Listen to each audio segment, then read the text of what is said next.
आशा बहुओं के संगठन से तमाम पदाधिकारी मिलने के लिए आई थी हमारी बहनें, उनका भी मैं हृदय से धन्यवाद देना चाहता हूं और उनको यकीन दिलाना चाहता हूं कि मैं सिर्फ भाषण देने वाला नेता नहीं हूं। देश की संसद में जब आपकी आवाज उठाऊंगा तो जरूर देखिएगा, इतना निवेदन है आपसे। सड़क से लेकर संसद तक का सफर हम लोगों ने तय किया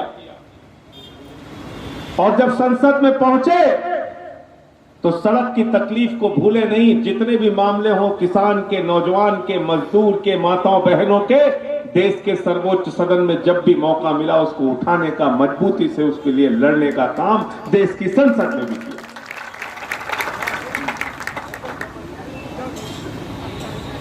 अभी जब मैं आ रहा था तो रास्ते में भारतीय जनता पार्टी के कुछ कार्यकर्ता मिल गए। वो कार्यकर्ता नाराबाजी कर रहे थे, वो कार्यकर्ता काला झंडा दिखा रहे थे।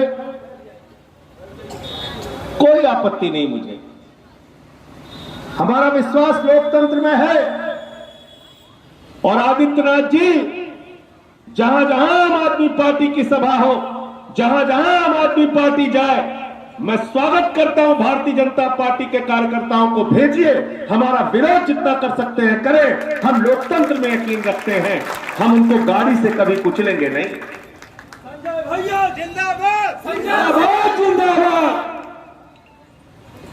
हम उनको कभी गाड़ी से नहीं कुचलेंगे क्योंकि हमारी आस्था लोकतंत्र में है, हमारी आस्था संविधान में है। हम बाबा साहब डॉक्टर भीमराव अंबेडकर के संविधान को मानते हैं और वो संविधान कहता है लोकतंत्र में सबको विरोध करने का हक है। मेरा विरोध कीजिए, मुझे आपत्ति नहीं, लेकिन ये जो तिरंगा है भारत माता की आन बान और शान, ये 75 वर्षों से जो लाल किले पे शान के साथ हमारे देश के प्रधानमंत्री फहराते हैं, मैं अंबेडकर नगर की पुलिस से कहना चाहता हूं, इस तिरंगे पे जब कालिक फेंकी गई है उन लोगों के खिलाफ कार्रवाई कर देना, वरना उसके लिए जरूर आंदोलन करें। हम पे गोली चलाओ कोई दिक्कत नहीं, हम पे स्याही फेंको कोई दिक्कत नहीं, हम पे हमला करो कोई दिक्कत नहीं, लेकिन भारत माता के इस आन बान और शान अगर तिरंगे पे कालिक फेंकोगे तो 1000 बार तुमसे लड़ने के लिए, संघर्ष करने के लिए सीना तान के आगे रहूंगा। इस बात पे मुझे आपत्ति है, तुमने तिरंगे के ऊपर कालिक फेंकने की हिम्मत कैसे की? मुझे मालूम है भारतीय जनता पार्टी के लोग 52 साल तक आपने आरएसएस के मुख्यालय पर तिरंगा झंडा नहीं फहराया। मुझे मालूम है तुम लोग तिरंगे का विरोध करते हो, लेकिन आम आदमी पार्टी का एक एक कार्यकर्ता तिरंगे की आन बान और शान के लिए जान देने के लिए तैयार रहता है। तिरंगे का अपमान मत करो। भारत माता की जय। तिरंगे का अपमान मत करो। और जब से भारतीय जनता पार्टी उत्तर प्रदेश में आम आदमी पार्टी की एंट्री देख रही है, आए दिन बौखला बौखला के ऐसे ऐसे काम कर रहे हैं, मुझे तो समझ में नहीं आता आदित्यनाथ जी को रात में नींद भी कायदे से आती है कि नहीं आती है? 3 बजे रात में भी उठ के मुकदमा मुकदमा मुकदमा करते होंगे। आप मुझे बताइए, आज फ्री बिजली की बात करने हम आए थे, अरविंद केजरीवाल के पहले वादे पर बात करने यहां आए, और जब से हमने ऐलान किया है कि उत्तर प्रदेश में आम आदमी पार्टी की सरकार बनने के बाद 24 घंटे के अंदर 300 यूनिट बिजली फ्री की जाएगी। 24 घंटे सबको बिजली दी जाएगी, गांव में हो या शहर में हो। राकेश भैया जिंदाबाद, जिंदाबाद राकेश भैया। और इतना ही नहीं, 24 घंटे बिजली, 300 यूनिट बिजली फ्री, और आम आदमी पार्टी की सरकार बना देना। अपने अपने जिले में मार्च के महीने में होलिका के दिन भूलना नहीं, अपने बिजली के बिल का बकाया लेकर निकलना। उन बिजली के बकाया बिलों को माफ करेंगे और उसकी होलिका जलाने का काम हम लोग करेंगे। होलिका जलाना है कि नहीं जलाना है बिजली के बिलों? किसको किसको 300 यूनिट बिजली फ्री चाहिए, हाथ उठाइए। 300 यूनिट बिजली फ्री। दिल्ली में केजरीवाल जी की सरकार ने करके दिखाया ये करिश्मा।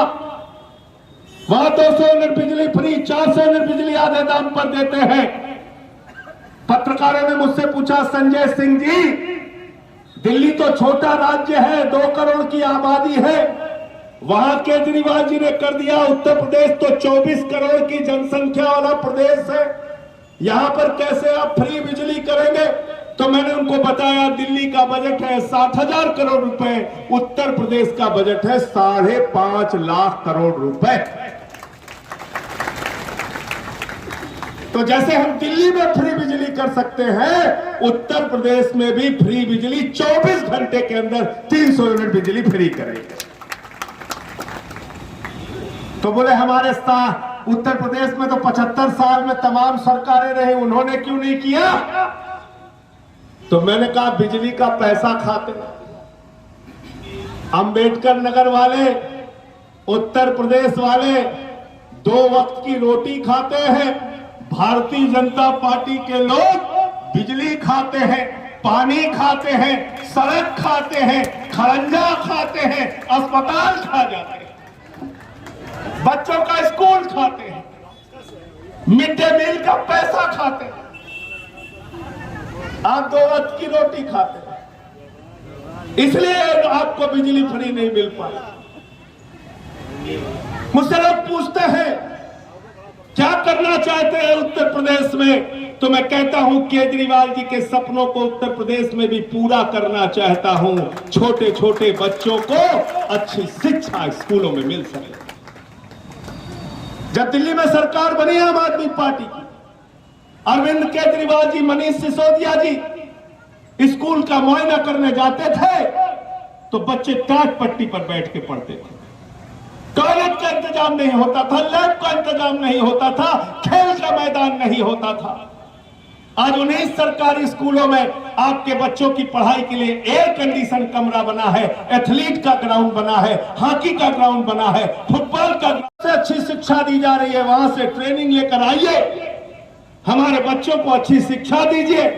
और आपको बताते हुए गर्व हो रहा है कि 5 वर्षों से लगातार दिल्ली के सरकारी स्कूलों में इंटर का रिजल्ट प्राइवेट स्कूलों से बेहतरीन आ रहा है। यह करके हमने दिल्ली में दिखाया। आज प्राइवेट स्कूल में अगर जलालपुर के एक आदमी को अपने बच्चे को पढ़ाना होता है, अगर वो रिक्शे वाला है, अगर वो रेडी पटरी वाला है, अगर वो ऑटो वाला है, अगर वो गरीब आदमी है, तो अपने बच्चे को अच्छे स्कूल में नहीं पढ़ा पाता। पड़ोसी का बच्चा प्राइवेट स्कूल में जाता है, वो गरीब आदमी उसको देखता है कि काश हमारा बच्चा भी ऐसे अच्छे स्कूल में पढ़ सके। लेकिन ये काम हम उत्तर प्रदेश में करके दिखाएंगे। सरकारी स्कूलों को प्राइवेट स्कूलों से अच्छा बनाएंगे। आप अपने बच्चों को गर्व से सरकारी स्कूलों में पढ़ाएं, गर्व से पढ़ाएं। आज एक ऐसी सरकार उत्तर प्रदेश में चल रही है, मिर्जापुर के एक पत्रकार ने समाचार छापा था, नमक रोटी मिड डे मील में खाने के लिए दी जाती है, नमक रोटी। शर्म आती है कैसी सरकार है जो हमारे बच्चों को स्कूल में मिड डे मील में नमक रोटी खाने को देती है। और पत्रकार ने वो खबर चला दी तो उसके ऊपर FIR कर दी। ये सरकार चल रही है उत्तर प्रदेश में। तो अच्छी शिक्षा देने का काम कौन पार्टी करेगी? कौन सी पार्टी करेगी? आपको अपने बच्चों के लिए अच्छी शिक्षा चाहिए कि नहीं चाहिए? हाथ उठाकर बताइए। बच्चों की शिक्षा मुफ्त, प्राइवेट स्कूल से बेहतरीन शिक्षा। और अगर आपका बच्चा इंटर के बाद कोचिंग करना चाहता है तो आपको अपने बीवी का गहना गिरवी रखना पड़ता है। केजरीवाल की सरकार फ्री कोचिंग आपके बच्चों को देती है, यूपीएससी के लिए, मेडिकल के लिए, इंजीनियरिंग के लिए, डॉक्टर बनने। जिंदाबाद। पढ़ाई फ्री, बिजली फ्री, कोचिंग फ्री और 700 लीटर रोज का पानी फ्री दिल्ली की सरकार देती है। हमने मोहल्ला क्लिनिक बनाया दिल्ली के अंदर, एक ऐसा मोहल्ला क्लिनिक जहां 200 तरह की जांच फ्री होती है, अल्ट्रासाउंड फ्री होता है, दवाएं फ्री में मिलती हैं, इलाज फ्री में होता है। और दिल्ली के अंदर केजरीवाल जी कहते हैं अगर 30 दिन से ज्यादा ऑपरेशन की डेट सरकारी अस्पताल में मिले तो प्राइवेट में जाके करा लो, पैसा दिल्ली की सरकार देगी। यह है हमारे इलाज का मॉडल, यह है हमारे स्वास्थ्य का मॉडल। और हमारी माताएं बहनें यहां पर बैठी हैं, आपको एक बात बताना चाहता हूं। एक बार एक ऑटो वाला मुझसे मिल गया, उसने कहा जी केजरीवाल जी को धन्यवाद देना, आम आदमी पार्टी को धन्यवाद देना। मैंने कहा क्यों भाई साहब? बोले जब मैं रात में ऑटो चला के घर पहुंचता था, मेरी बेटी को कॉलेज जाना होता था, 50 रुपए रोज मुझे बस का किराया देना पड़ता था। मैं रोज अपनी जेब तलाशता था कि सुबह बेटी को 50 रुपए दे पाऊंगा कि नहीं दे पाऊंगा। लेकिन केजरीवाल जी ने दिल्ली के अंदर बेटियों के लिए, माताओं के लिए, बहनों के लिए बस की यात्रा पूरी तरह से फ्री करने का काम, यह काम हमने करके दिखाया। दिल्ली बस की यात्रा फ्री, और इतना सारा काम करने के बाद अरविंद केजरीवाल, आम आदमी पार्टी वाले मुनाफे का बजट देते हैं, मुनाफे का, घाटे का बजट नहीं देते। इसका मतलब समझ में आया आपको? इसका मतलब समझ में आया? इसका मतलब यह है कि सरकार के खजाने में पैसे की कमी नहीं है। सरकार आपके पैसे में लूट करती है, भ्रष्टाचार करती है, बेईमानी करती है। जब ईमानदार सरकार उत्तर प्रदेश में लाओगे, जब आम आदमी पार्टी की सरकार उत्तर प्रदेश में लाओगे, जब इन टोपी वालों की सरकार उत्तर प्रदेश में लाओगे तो बेईमानी पर झाड़ू चलाओगे और आपका सारा काम मुफ्त में, आपको सारी सेवाएं मिलेंगी। हो सकता है कि नहीं हो सकता है? हो सकता है ना? तो मुझसे लोग पूछते हैं, मुझसे लोग कहते हैं संजय सिंह जी आपका वोट बैंक क्या है? तो मैं उनसे कहता हूं मेरा वोट बैंक कोई नहीं है, मेरा कोई जाति में वोट बैंक नहीं, मेरा किसी धर्म में वोट बैंक नहीं। मेरा वोट बैंक वो है जो उत्तर प्रदेश का नागरिक 300 यूनिट बिजली फ्री चाहता है, वो हमारा वोट बैंक।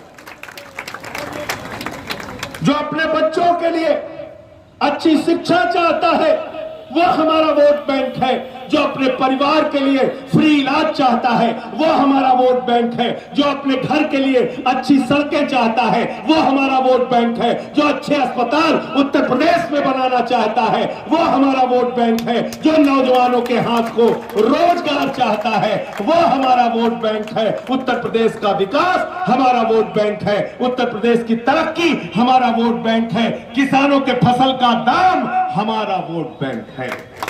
संजय भैया जिंदाबाद, जिंदाबाद। संजय भैया जिंदाबाद, जिंदाबाद, जिंदाबाद। यूपी का एक संजय सिंह, संजय सिंह। और अम्बेडकर नगर के लोगों हाथ जोड़ के आपसे अपील करने के लिए आया हूं। जलालपुर के लोगों हाथ जोड़कर आपसे अपील करने के लिए आया हूं। आपने 75 साल में जातियों का वोट बैंक बनाकर देख लिया, धर्म का वोट बैंक बनाकर देख लिया, क्षेत्र का वोट बैंक बनाकर देख लिया, भाषा का वोट बैंक बनाकर देख लिया। एक बार हाथ जोड़कर अपील कर रहा हूं, इस बार के चुनाव में विकास का वोट बैंक बना लेना, शिक्षा का वोट बैंक बना लेना, फ्री बिजली का वोट बैंक बना लेना, पानी का वोट बैंक बना लेना, रोजगार का वोट बैंक बना लेना, फसल के दाम का वोट बैंक बना लेना। अपनी तरक्की का वोट बैंक जब बनाओगे तो ये सारी पार्टियों की दुकानें बंद हो जाएगी। संजय भैया जिंदाबाद, जिंदाबाद, जिंदाबाद। संजय भैया जिंदाबाद, जिंदाबाद, जिंदाबाद। लकर सुंगा देखे आज ना, सब जने देखे आ ना। लकड़ी सुंघाई के पैसा लूट लेते रहे हैं, करत रहे ना करत रहे। अब इन चुनाव आया सब लकड़ सुंघाए जाइए, क्यों जाति के लकड़ी सुंघाए, क्यों धर्म के लकड़ी सुंघाए, सुंघाए कि ना सुंघाए हैं? अब की लकड़ी न सुंघ जाए भाई, अब की कह दे लकड़ सुंघन का, हम तो लकड़ी न सूंगा, अब की काम के नाम पर वोट दी जाए। गलत तो ना कहते। तो आम आदमी पार्टी जब चुनाव में जाती है तो वो कहती है शिक्षा के लिए काम करेंगे वोट दे दो, स्वास्थ्य के लिए काम करेंगे वोट दे दो, सड़कें अच्छी बनाएंगे वोट दे दो, बिजली फ्री देंगे वोट दे दो, नौजवानों को रोजगार देंगे वोट दे दो, किसानों को फसल का दाम देंगे वोट दे दो। और भारतीय जनता पार्टी वाले चुनाव में जाते हैं तो कहते हैं गांव गांव में शमशान बनाएंगे वोट दे दो। कहते हैं कि नहीं कहते हैं? कहते हैं कि नहीं कहते हैं? 2017 में क्या कह रहे थे मोदी जी? गांव गांव में शमशान होना चाहिए कि नहीं होना चाहिए? गांव गांव में शमशान होना चाहिए कह रहे थे। योगी जी भी कह रहे थे गांव गांव में शमशान होना चाहिए। और कोरोना की महामारी में हो गया जो दादाजी कह रहे हैं। कोरोना की महामारी में इन बेईमानों ने, इस मनहूस पार्टी ने गांव गांव में शमशान बना दिया। अरे हमको शमशान नहीं चाहिए, अपने बच्चों के लिए स्कूल चाहिए, अस्पताल चाहिए, सड़कें चाहिए, रोजगार चाहिए, तरक्की चाहिए, उद्योग चाहिए, व्यापार चाहिए, उत्तर प्रदेश का विकास चाहिए। हमें शमशान नहीं चाहिए। इस बार जब चुनाव में आपसे पूछने के लिए आए कि शमशान चाहिए कि नहीं चाहिए, तो सब जने कह दे जाए शमशान मत तू जा भैया, हमका शमशान नहीं, शमशान हमका सबका, शमशान और कब्रिस्तान में तू सब जा अपन, हमका शमशान बना जाएगा। गलत तो नहीं कह रहे हैं? अब शमशान नहीं चाहिए ना, नहीं चाहिए ना?